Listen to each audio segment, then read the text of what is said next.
Welcome to the deep dive. Today, we're doing something a little different. We're not just tackling one specific article. Instead, we're sifting through, well, a whole collection of specialized insights, all focused on one skill pretty much everyone wants: unlocking English fluency. Think of this as your kind of shortcut to getting well-informed and confident, drawn from real-world stuff. Exactly. And our mission today is really to pull out the most practical, the most actionable strategies from all these different sources. We want to get to the heart of what, truly makes a difference for English learners. So whether you're maybe dreaming of a trip or you're eager to express your passions or maybe just handle daily conversations better. Yeah, this deep dive is designed to give you that edge. Okay, let's dive right in then. What really stood out first? You might think fluency is just about, I don't know, endless grammar drills or vocab lists, but the surprising thing these sources show is that, well, true fluency isn't just about the hours you put in. It's about what you practice and how. And it turns out your passions are like the best language teachers. That's absolutely spot on. Yeah. What's really striking is how motivation it skyrockets when you genuinely connect language learning to something you already care about deeply. Like, take choosing a travel destination. The advice is, pick somewhere that truly excites you. Imagine saying, I will wander through those bustling Moroccan markets, haggling for spices. Yeah. Or maybe, I will try all the amazing Thai street food and learn the names in English. It changes it completely. It's not a chore anymore. It's an adventure. Right. And the ways they suggest practicing these sentences, these personalized ones, they're so effective. Things like recording yourself saying them, or watching videos about your dream place, maybe with subtitles on, or even just, finding someone to practice with. It's not just repeating things by rote. It's about making the language feel real, making it part of your actual future. And this idea, it isn't just for the big dreams, right? It works for everyday stuff, too. Like, instead of just saying, I wake up, you build a little story from simple bits. Okay, I wake up at 7 a.m., usually to my neighbor's dog barking, and after breakfast, I usually walk to work, just enjoying the quiet morning. It just brings your day to life, even with simple English. Okay, so once you're comfortable with making the language personal, these sources push us a bit further. How do we go beyond just like communicating basic facts to actually captivating someone? And that seems to be where vivid description comes in. What did the sources say about, making our English come alive? Yeah, that's a crucial question. How do we make our English vivid? And the key thing we learned is engaging all the senses. Think about that Moroccan spice market we just talked about. You could say the colors were just so vibrant, ochre, saffron, deep indigo, and the smells were this amazing mix of cumin and rose water. And then you hear the sounds of people bartering in all these different languages. It was like sensory overload, but in the best possible way. Or describing, say, your childhood home. My house was this tiny, really cozy cottage, steep red roof, always smelled like damp leaves after it rained. It's about pulling your listener right into the scene. That's incredible. Honestly, before digging into this, I probably would have just said scaly for a pangolin, full stop. But the sources really pushed for using stronger verbs, more specific adjectives. So instead of just brownish gray scales, they suggested something like brownish gray scales overlap, like armor on a little tank. Much better. And not just a cheetah runs, but think it sprints, or it bounds, or it pounces. Wow. It really makes you notice how many chances we miss to make our language more impactful. Absolutely. And if we zoom out a bit, this whole concept highlights the power of figurative language. Language that's not meant to be taken literally like metaphors, similes. It can completely transform a description. Take similes, for example, comparing two different things using like or as, like describing the holy festival. Okay, the air is thick with the scent of gulal, right? And then add, from above, the crowds resemble a swirling sea of color, as if a giant artist has just splashed his whole palette across the landscape. It just instantly takes the listener there. Yeah, I can totally see how applying that to travel stories would just elevate everything. Instead of just saying, oh, I will visit a castle, maybe try, I'm actually going to walk through the castle gardens, look at the ancient roses, and really study all the intricate carvings in the stone. It adds this whole other layer, doesn't it, for you and for anyone listening. So, okay, personalization helps us connect practice to passion. Vivid descriptions help us express ourselves engagingly. But what's the fundamental purpose that ties all this language work together? What's the core goal? That's it. Exactly the core idea these sources kept coming back to is connection. Language isn't really just about words on a page or sounds in the air. It's fundamentally about connecting with people. And one really consistent piece of advice was simply overcome shyness. Just try. Even a simple hello, or in one story, a mumbled buongiorno from a lost traveler in Tuscany to an old woman. That led to tea, biscotti, even a hand-drawn map. It just shows that, even if you're not fluent, just trying to connect can make a huge difference. That really makes you realize how powerful those simple, polite phrases can be for just opening doors. Things like, excuse me, where is, or can you recommend something delicious? I'm thinking about that story from the tapas bar. Just asking for a recommendation led to amazing food and an impromptu Spanish lesson. And when it comes to connection, telling a story well, especially maybe a funny one, that's vital. The sources really emphasized having a clear structure. You need a beginning, a middle, and end. And within that, you need some build-up, a climax, a resolution. And transition words like then, suddenly, because, but. They're like bridges for the listener, guiding them through your story. Yeah, this deep dive really drove home how personal stories just enrich our understanding. We even learned about that powerful Greek word, meraki, M-E-R-A-K-I, meaning like putting your whole heart and soul into whatever you're doing. It's more than just a word, isn't it? It's like a glimpse into a culture's philosophy. It shows how language really can reflect a culture's soul. That really sticks with you. Thinking about connection, communication is definitely a two-way street, right? And it's absolutely not just about the words we say. Our nonverbal cues, our body language, they play a huge role too. Oh, absolutely they do. Yeah. We learned that something as simple as a genuine smile makes you instantly more approachable. Eye contact, too, is important for building that rapport, that connection. But, it needs to feel natural, not like you're staring someone down. Posture conveys confidence. Just standing or sitting up straight makes a difference. And hand gestures can add emphasis, but, and this is important, always be aware of cultural differences. Gestures can mean very different things in different places. And a really big theme, one I think resonates with almost every language learner, is embracing nerves and mistakes. It might sound a bit cliche, but these sources offered a really crucial way to reframe it. Your biggest blunders, they're not actually failures. They're more like precise diagnostic tools. Each mistake shines a spotlight on exactly what you need to focus on next. I remember once I was so worried about getting the phrase right, I accidentally told a taxi driver I wanted the football stadium instead of the museum. So embarrassing. But, we both ended up laughing about it, and I definitely learned the difference between those two words. That's a perfect example. And it raises that important question. How do we actually foster that resilient mindset? How do we stop those moments from completely throwing us off track? Well, part of it is remembering that everyone makes mistakes. Seriously, everyone. And also that people generally appreciate authenticity, just you being real, far more than they expect perfection. It's also about adapting your formality, knowing when it's okay to say, man, I was so wiped out, versus needing to say, I was feeling rather fatigued. Context matters. Right. And active listening is so crucial too. It's not just about politely waiting for your turn to jump in. The sources really encourage asking follow-up questions like, oh, what made you choose that college? Instead of just nodding along, and pushing ourselves beyond just one-word answers. Instead of just, yes, maybe try, yes, I really love living in the city. There's always something interesting going on, and I enjoy exploring the different neighborhoods. Adds so much more. Okay, finally, let's try and bring all these threads together. This deep dive also explored how we can use these developing English skills to articulate our personal aspirations, our bigger life aims. Yes, and that's truly empowering stuff. One key takeaway was really defining what an aim even is. It's about what gets you excited, right? Your sense of purpose, the impact you want to have. It could be something concrete like I want to become a doctor, or I aim to start my own business. Or it could be more of a feeling you want to cultivate in your life, like seeking more peace or deeper connection. And the sources gave us some really powerful vocabulary to help articulate these aims. Words like aspiration, goal, passion, purpose, ambition. And simple sentence starters make it easier to begin sharing these important parts of ourselves. Things like, my goal is to, or I'm passionate about. And connecting this back to the bigger picture, structuring how you talk about your aims helps you communicate them really clearly. Start with an introduction, explain why it's your aim, maybe outline the steps you're taking, and then end with a strong conclusion. So for that aspiring chef, it might sound like, okay, my aim is to become a chef and eventually have my own restaurant, because I just love bringing people together through food, creating those shared experiences.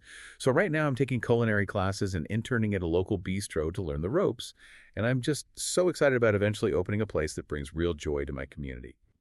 It just brings your personal purpose right out into the open. Wow, what a journey we've really taken today. From the kind of fundamental act of personalizing your daily language practice, all the way to the nuanced art of storytelling, and even, articulating our deepest life aims. We've covered such a remarkable range of insights into unlocking English fluency. It's clearly far more than just grammar and vocab lists. It truly is. And the common thread running through all these diverse discussions seems to be the power of language. Yeah. Its power to build genuine connections, to foster confidence, and to really enable authentic self-expression. It's definitely a lifelong process, isn't it? Yeah. And every single mistake isn't a setback. It's actually an opportunity to learn and grow. Absolutely. So as you reflect on everything we've talked about in this deep dive, here's something to think about. What hidden stories about your life or your experiences, maybe your cultural background, what stories are just waiting to be brought to life and shared in English? And how might embracing those slightly embarrassing moments, those football stadium instead of museum moments as your teachers, how might that unlock your very next aha insight in connecting with someone new? Is to cut through the noise and deliver the most important nuggets of knowledge and insight tailored just for you. That's right. Today, we're diving deep into unlocking the full potential of your English communication. We've actually sifted through stacks of language learning guides and expert advice to build this comprehensive toolkit. It's designed to help you speak English with confidence and clarity in, pretty much any situation. Yeah, that's the goal. Okay, let's unpack this. We're going to explore how to make your English really engaging, whether you're, say, navigating a new city, making friends on campus, sharing personal stories, or even talking about your biggest dreams. And if we connect this to the bigger picture, it's really fascinating because this isn't just about getting the grammar right or, memorizing lists of words. Right. It's fundamentally about making genuine human connections and understanding why effective communication really matters out there in the real world.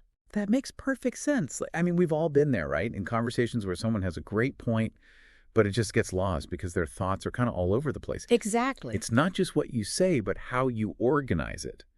A clear path for your thoughts makes all the difference, doesn't it? It's like giving your listener a map. You've hit on something crucial there. A well-structured thought, it's not just easier for the listener to follow. It actually helps them remember it better, too. Oh, interesting. It's like you're laying down tracks for their understanding, guiding them exactly where you want them to go. Describing something like a festival, for instance, something really rich. Okay. A clear structure helps you convey the whole experience. You start by introducing it, name, what it's about, when and where. So maybe Diwali, the Festival of Lights, celebrated in India and by Indians worldwide, usually October or November. Got it. Intro first. Then explain its significance, the meaning behind it, like how Diwali symbolizes light over darkness, Lord Rama's return. The why. Then you paint a picture of the preparations. The colorful Rangoli designs, those bustling markets, the amazing smell of food everywhere. Okay, setting the scene. And finally, the celebrations themselves. The prayers, lighting lamps, fireworks, families getting together. See? Structure helps. Yeah, absolutely. And the beauty is this structured approach, it isn't just for big things like festivals. It works for everyday stuff too. Totally. I found it really useful for sharing, say, a funny story. You set the scene, build things up, hit the punchline, and then wrap it up. Keeps everyone engaged. Right, the build-up and release. But what about something maybe a bit more personal, like talking about your life goals? Can you structure that too? Oh, absolutely. For talking about your aims in life, a 4-part structure works really well. It helps you take something that feels kind of abstract and make it concrete. Okay, how does that work? Well, first, the introduction. State your aim directly. My goal is to become a chef. Simple. Okay. Second, the reason. Explain your motivation. I love bringing people together through food. Something like that. The passion behind it. Exactly. Third, the steps you're taking now. I'm taking culinary classes, working at a bakery. Shows you're serious. Right. The practical side. And finally, the conclusion. Restate your aim. Maybe emphasize your determination. I really want to open a restaurant that brings joy. Using phrases like, my goal is to, or I aspire to, gives it a strong start. That's really clear. But the structure underneath, that's what gives it real weight. And what's interesting is that mastering these structures in speaking, it actually helps your thinking too, your internal organization. That's a great point, the mental organization. So, okay, once you have that solid structure, how do you make your English truly, come alive? Yeah. Because being clear is one thing, but being captivating is another level. It feels like it's about using words that really paint a vivid picture. Exactly. You want to engage all the senses, not just hearing. When you describe a village, don't just say it was nice. Right, too bland. Mention the scent of spices from the market, or the vibrant colors of the fabrics, or maybe the sound of roosters crowing at dawn. Okay, sensory details. For Morocco's spice market, think beyond just colorful. Talk about the intense crimson and ochre hues, the amazing complex smells, the sounds of people bartering. You're giving them an immersive experience. Yeah, making them feel like they're right there with you. Yeah. It's amazing how, simple statements can be transformed. Instead of just, I will visit a castle, which is fine, but a bit flat. A bit dry, yeah. You could say, I'm planning to wander through the castle gardens, smell the roses, look at the old stone carvings, or I really want to dive into the castle's history, maybe even try on some armor. See, instantly more engaging. You're taking them on the adventure with you. Right. And this applies even when describing, say, an animal. Don't just say a pangolin is scaly. Yeah, okay. Describe it. Brownish gray, with scales overlapping like armor on a little tank. Be specific. Much better image. And use strong action verbs. A cheetah doesn't just run, it sprints, it bounds, it pounces. These active verbs, they just create a much clearer picture. More dynamic. And similes can be really powerful. Like for Holi, the festival of colors, the crowds don't just gather, they resemble a swirling sea of color, like a giant artist just splash paint everywhere. Wow, yeah, that paints a picture. And even for something as simple as your daily routine, right? Which can feel so boring to talk about. Oh, yeah, definitely. Adding detail makes it interesting. Instead of, I woke up, went to work, maybe my alarm goes off at 6:30, but honestly, I usually hit snooze a couple of times. Relatable. Or my commute's only 20 minutes and I usually get lost in a podcast on the train. It just makes it more human, more story-like. Turns everyday life into something shareable. So we've talked structure, we've talked vivid words, but sometimes it's what you don't say that speaks volumes, isn't it? Body language. Oh, absolutely crucial. Your body language is this incredibly powerful tool. It amplifies your message, helps you connect before you even say anything. So what are some key things there? Well, a genuine smile. Sounds simple, but it instantly makes you seem more approachable, friendly, breaks down barriers, maintain appropriate eye contact, but remember to break it naturally now and then.